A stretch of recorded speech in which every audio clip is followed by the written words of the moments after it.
નમસ્તે વિદ્યાર્થી મિત્રો, આજે આપણે રેડોક્સ પ્રક્રિયા છે એ કેટલા પ્રકારની રેડોક્સ પ્રક્રિયા આવે એમના પ્રકારો વિશે આપણે ચર્ચા કરવાની છે. રેડોક્સ પ્રક્રિયા છે એમનો પહેલો પ્રકાર છે અને એ છે સંયોગીકરણ પ્રક્રિયા.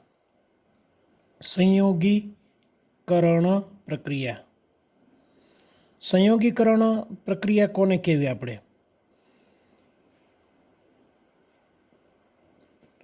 સંયોગીકરણ પ્રક્રિયાની અંદર ધારો કે મિત્રો તમારી પાસે એ વત્તા બી બે ઘટકો છે, એમાંથી કોઈ સી નિપજ બને છે. એ અને બી ઘટકો પૈકી આ ઘટક અથવા આ ઘટક બેમાંથી એક તત્વ હોવું ફરજિયાત છે. જો બંને તત્વ હોય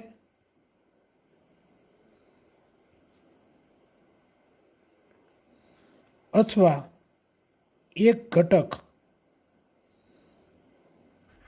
તત્વ હોય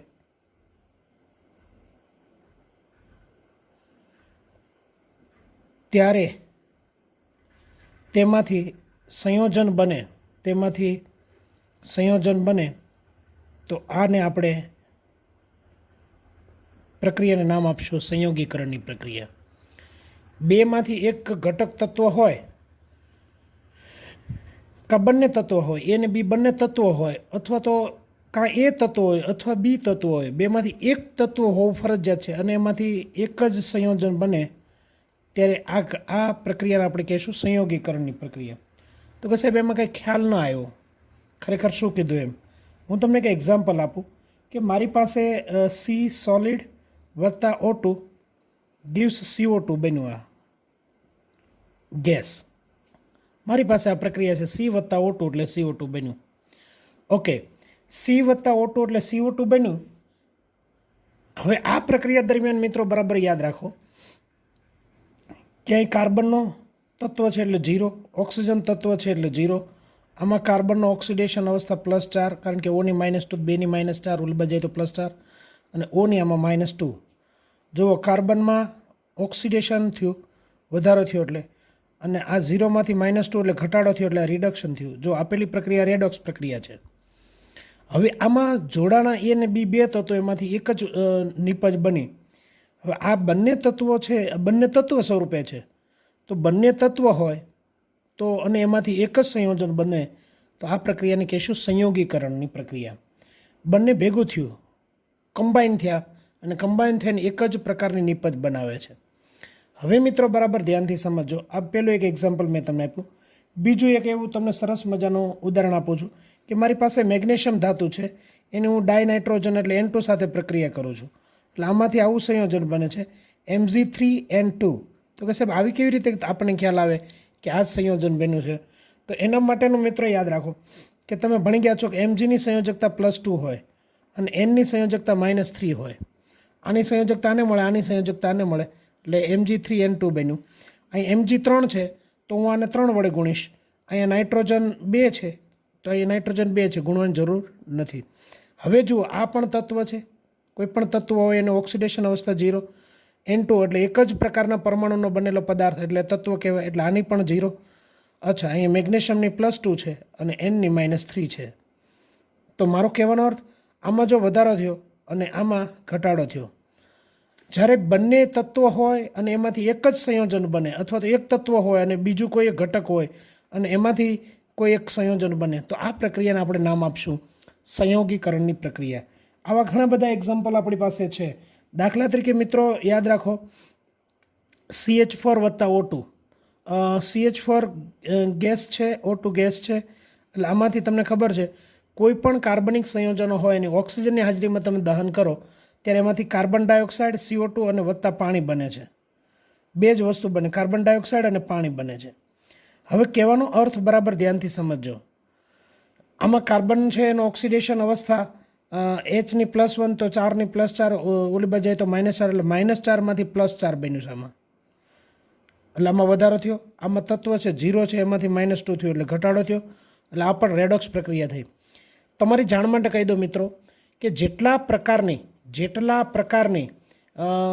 રેડોક્સ પ્રક્રિયામાં ખાસ કરીને દહનની પ્રક્રિયાઓ છે એ દહનની પ્રક્રિયાઓમાં બધામાં ઓક્સિજન પોતે તત્વ તરીકે હોય છે અને એક તત્વ ઘટક તરીકે હોય ત્યારે એમાંથી જ્યારે સંયોજનો બને છે ત્યારે એ બધી પ્રક્રિયાઓ મોટાભાગની દહનની જેટલી પ્રક્રિયાઓ છે એ દહનની પ્રક્રિયાઓ આ સંયોગીકરણની પ્રક્રિયા તરીકે વર્તે છે. હજી તમને એક ઉદાહરણ આપું છું. મારી પાસે એક ઉદાહરણ છે કે Ca+O2 2CaO Ca+O2 એટલે 2CaO. આમાં Ca ની 0, આમાં આ O2ની 0, આમાં Ca ની +2 અને Oની -2. જો આમાં વધારો થયો, આમાં ઘટાડો થયો. બે તત્વ જોડાણા, બંને તત્વ જોડાણા, એક સંયોજન બન્યું. તો આ કઈ પ્રક્રિયા થઈ? તો કે આ પ્રક્રિયા થઈ સાહેબ સંયોગીકરણની પ્રક્રિયા. તો મિત્રો, સંયોગીકરણની પ્રક્રિયામાં જ્યારે બે તત્વો અથવા તો કોઈ એક ઘટક તત્વ હોય અને એમાંથી એક પ્રકારનું સંયોજન બને ત્યારે જે પ્રક્રિયા થાય છે તેને સંયોગીકરણની પ્રક્રિયા કહેવામાં આવે છે.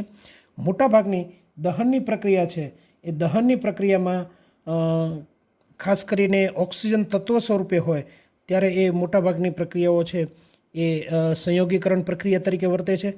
મોટે ભાગે શબ્દ બોલું છું, યાદ રાખજો. સંયોગીકરણ પ્રક્રિયા દરમિયાન એક જ ઘટક સંયોજન નિપજ તરીકે મળે છે. પરંતુ તમને એવું થશે કે સાહેબ અહીંયા દહનની પ્રક્રિયામાં કાર્બન ડાયોક્સાઇડ અને પાણી બન્યું છે, તો આમ કેમ? પણ મોટાભાગની પ્રક્રિયાઓમાં એક જ ઘટક બને. જો એક જ ઘટક નિપજ બને છે.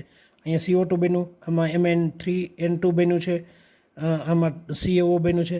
તો આ પ્રક્રિયાને આપણે સંયોગીકરણ પ્રક્રિયા તરીકે ઓળખશું. તો મિત્રો, એટલી વસ્તુ છે તમારે બરાબર વર્ક કરવાનું છે.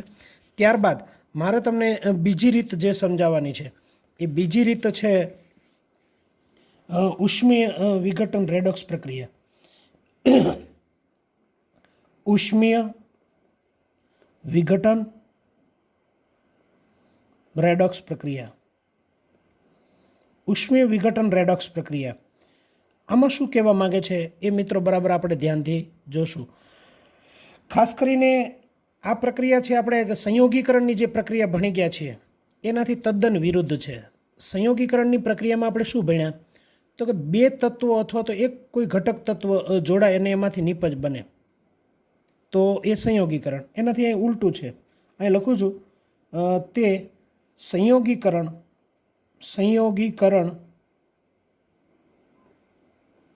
પ્રક્રિયાથી તદ્દન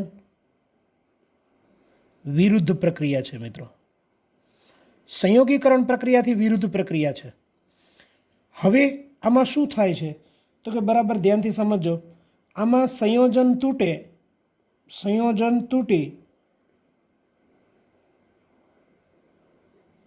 બે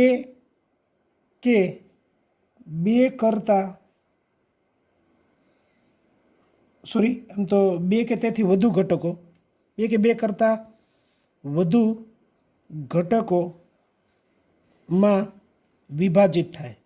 બે કરતાં વધારે ઘટકોમાં વિભાજિત થાય અને તેમાં ઓછામાં ઓછું એક ઘટક તત્વ સ્વરૂપે હોવું જોઈએ.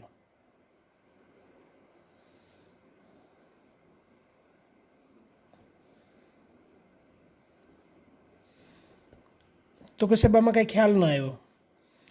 દાખલા તરીકે મારી પાસે કોઈ એક સંયોજન છે, એ સંયોજન તૂટે, બે ઘટકો અથવા તો બે કરતાં વધારે ઘટકોમાં એ કન્વર્ટ થાય અને એમાંથી જે ઘટકો બને એમાંથી એક ઘટક, ઓછામાં ઓછું એક ઘટક તો તત્વ સ્વરૂપે હોવું જોઈએ.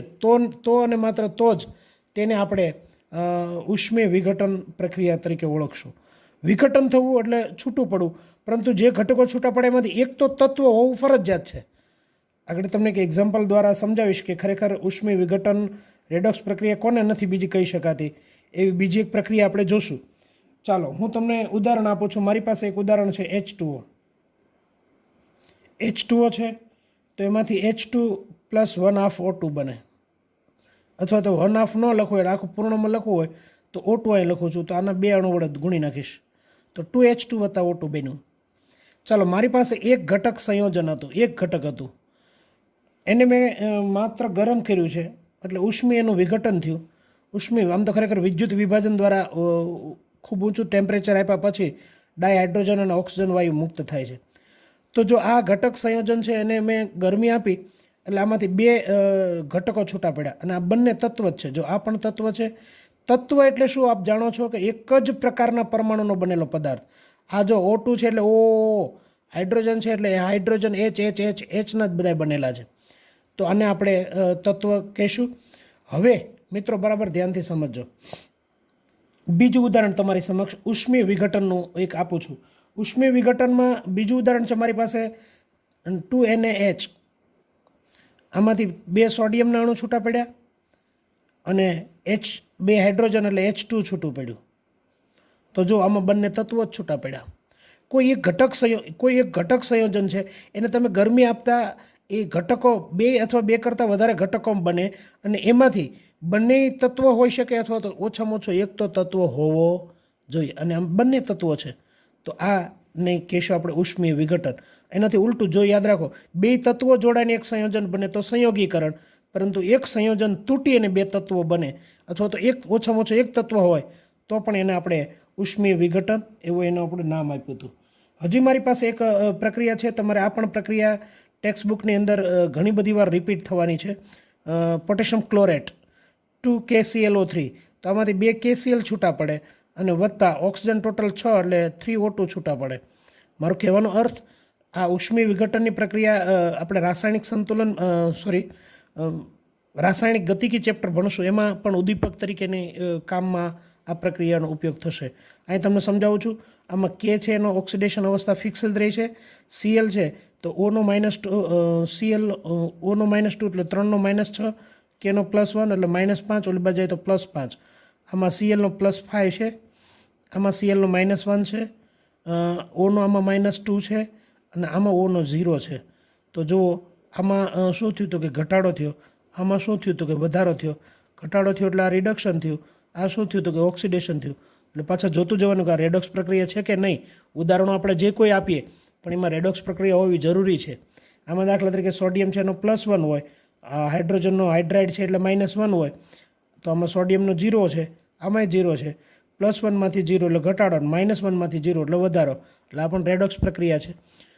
તો જ્યારે કોઈ એક ઘટક સંયોજન હોય એમાંથી એક કરતાં વધારે ઘટક સંયોજનો બનતા હોય ને એમાંથી ઓછામાં ઓછો એક તો તત્વ હોવો જોઈએ. જો અહીંયા આ સંયોજન છે પરંતુ ઓક્સિજન છે એ પાછું તત્વ છે, તો ઓછામાં ઓછો એક તત્વ તો હોવો જ જોઈએ. તો આ પ્રક્રિયાને આપણે નામ આપશું ખરેખર ઉષ્મીય વિઘટન પ્રક્રિયા. મારી પાસે એક હજુ એક ઉદાહરણ છે કે તમારી પાસે Ag2O હોય, આને તમે ગરમ કરશો એટલે 2 Ag છૂટા પડે અને વત્તા 1/2 O2 છૂટું પડ્યું. તો આ પ્રક્રિયામાં પણ જુઓ તો Ag છે આનો O ની -2 થાય તો Agની +1 સંયોજકતા છે. એવી રીતે અહીં Agની 0 છે, અહીંયા O2ની 0 છે. આ બંને તત્વ છૂટા પડ્યા. હવે મને કહેશો તમે કે +1માંથી 0 એટલે ઘટાડો એટલે શું થયું તો કે રિડક્શન, અને -2માંથી 0 એટલે વધારો એટલે કઈ પ્રક્રિયા થઈ તો કે ઓક્સિડેશનની પ્રક્રિયા. તો મિત્રો આવી રીતે બીજી રીત છે રેડોક્સ પ્રક્રિયાની બીજી રીત છે અને એનું નામ છે ઉષ્મીય વિઘટન રેડોક્સ પ્રક્રિયા. ઉષ્મીય વિઘટન રેડોક્સ પ્રક્રિયા. તો આવી રીતે રેડોક્સ પ્રક્રિયા છે બીજા પ્રકારની છે. કોઈ એક સંયોજન છે એનું વિઘટન થાય અને એક કરતાં વધારે તત્વો છૂટા પડે, એક કરતાં વધારે ઘટકો છૂટા પડે. એ ઘટકો પૈકીના બંને તત્વોય હોઈ શકે અથવા ઓછામાં ઓછો એક તત્વ હોવો જરૂરી છે. આવી પ્રક્રિયા છે એને આપણે નામ આપશું ઉષ્મીય વિઘટન રેડોક્સ પ્રક્રિયા. ઉષ્મીય વિઘટન રેડોક્સ પ્રક્રિયા. હવે મિત્રો મારે તમને જે સમજાવવાનું છે એ સમજાવવાની પ્રક્રિયામાં એક બીજું અપવાદ આમાં તમને મારે ખાલી કહેવું પડશે કે બધી જ ઉષ્મીય વિઘટન પ્રક્રિયા છે એ રેડોક્સ પ્રક્રિયા હોતી નથી. એક અપવાદ બરાબર ધ્યાનથી સમજજો. અપવાદ, કારણ કે બધી પ્રક્રિયાઓ જોવાની પાછી. દાખલા તરીકે આપણી પાસે ચૂનાનો પથ્થર છે CaCO3. આને હું ગરમ કરું એટલે આમાંથી બને CaO વત્તા O2 અથવા CaO વત્તા CO2. જુઓ CaO વત્તા CO2. આ પ્રક્રિયા એક ઘટક સંયોજનોમાંથી બે ઘટકો છૂટા પડ્યા. પહેલી વાત તો એ છે કે સાહેબ આમાં કોઈ તત્વ છૂટું પડ્યું નથી, એટલે પહેલી વાત તો આને આપણે ઉષ્મીય વિઘટન રેડોક્સ પ્રક્રિયા નહીં કહીએ, કારણ કે એક તો તત્વ છૂટું પડવું જોઈએ. બીજી વાત, અહીંયા CnO +2 છે, કાર્બનનો ગણો એટલે આનો +2 હોય, ઓનો -2, 3નો -6, -6 + 2 એટલે -4, ઓલી બાજુ તો +4, આમાં કાર્બનનો +4 છે. આમાં તમે કાર્બનનો ગણો તો આમાં કાર્બનનો +4 છે. તમે આમાં ઓક્સિજનનો ગણો તો કે -2, આમાં ઓક્સિજનનો -2, કેલ્શિયમનો +2, જો આમાં કેલ્શિયમનો +2 જ રહ્યો, ઓક્સિજનનો -2 જ રહ્યો, કાર્બનનો +4 રહ્યો, એટલે આમાં ઓક્સિડેશન આંકમાં પણ ફેરફાર થતો નથી. એનો અર્થ એવો થયો કે આપેલી પ્રક્રિયા છે એ ખરેખર રેડોક્સ પ્રક્રિયા છે નહીં. તો આવી મિત્રો દરેક પ્રક્રિયાઓ હોય એ ઉષ્મી વિઘટન અથવા તો રેડોક્સ પ્રક્રિયા હોય એવું જરૂરી નથી. એનો ઓક્સિડેશન આંક પાછો આપણે જોવાનો, અને ઓક્સિડેશન આંકને આધારે આપણે કહી શકાય કે આપેલી પ્રક્રિયા રેડોક્સ પ્રક્રિયા છે કે કેમ.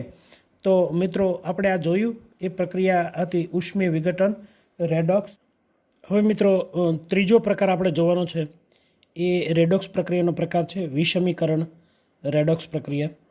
મિત્રો વિષમીકરણ રેડોક્સ પ્રક્રિયાની અંદર શું હોય છે, જ્યારે એક જ આમ તો તમને સમજાવું છું, એક જ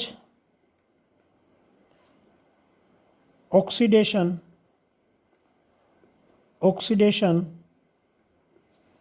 અવસ્થા ધરાવતા ઘટકમાંથી ઓક્સિડેશન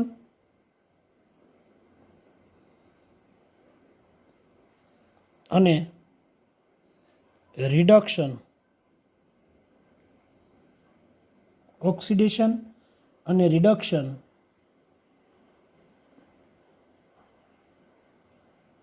પામે છે.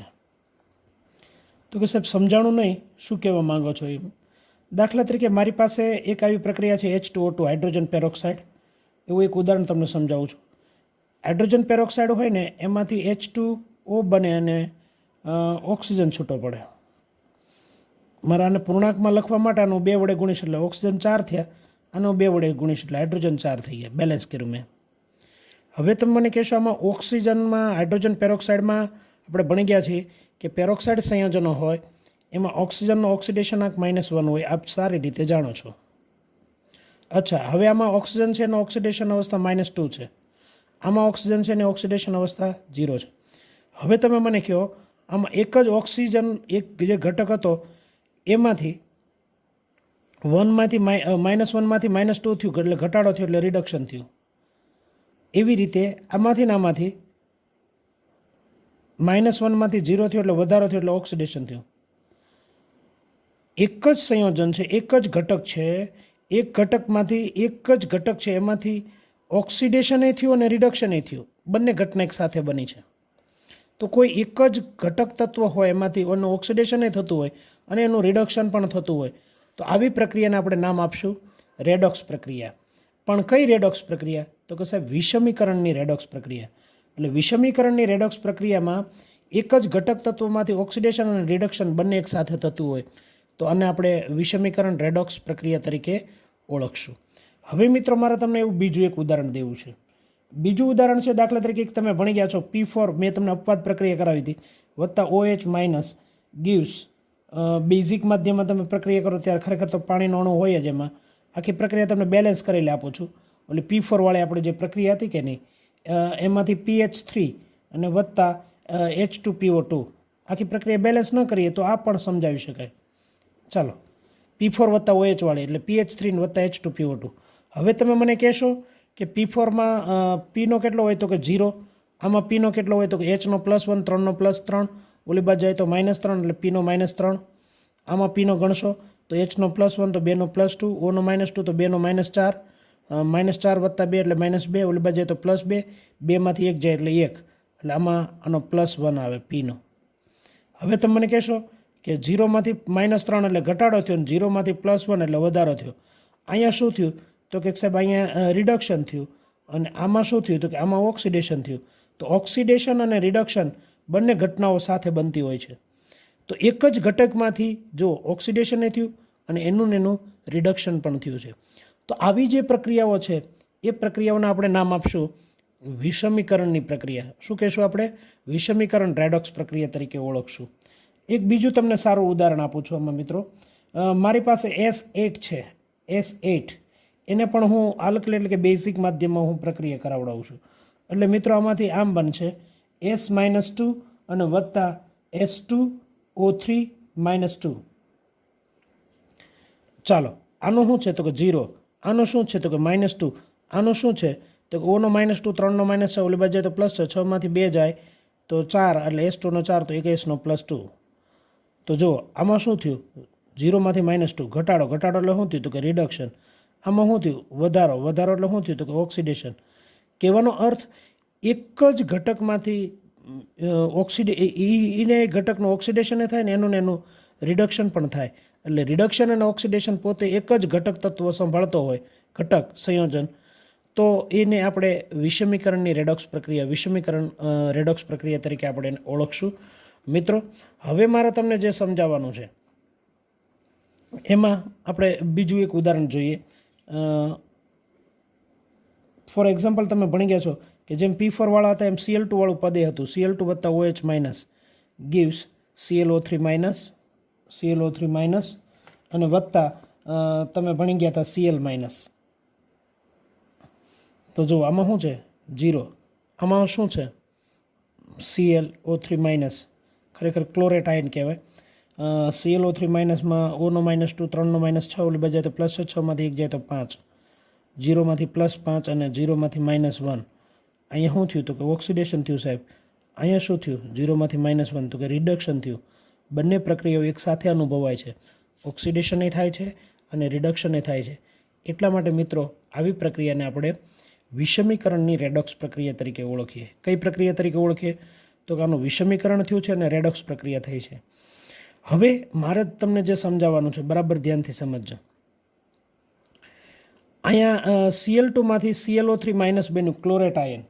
આ ક્લોરેટ આયનનો તમને થોડીક વાત કરી દઉં કે જ્યારે કોઈ પણ કાપડ ઉપર ડાઘા પડ્યા હોય ને ત્યારે એમાંથી બ્લીચિંગ, હાઇપોક્લોરાઇટ ક્ષાર જે છે એમાં ખાસ કરીને આમાંથી આ ClO3- બન્યું છે ખરેખર. એવી રીતે ClO- પણ આમાંથી બને.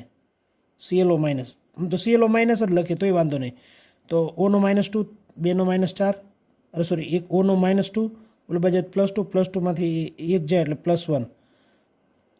તો આવી રીતે તમે પ્રક્રિયા લખો તો આ હાઇપોક્લોરાઇડ છે, અહીં શબ્દ લખો છો હાઇપોક્લોરાઇટ.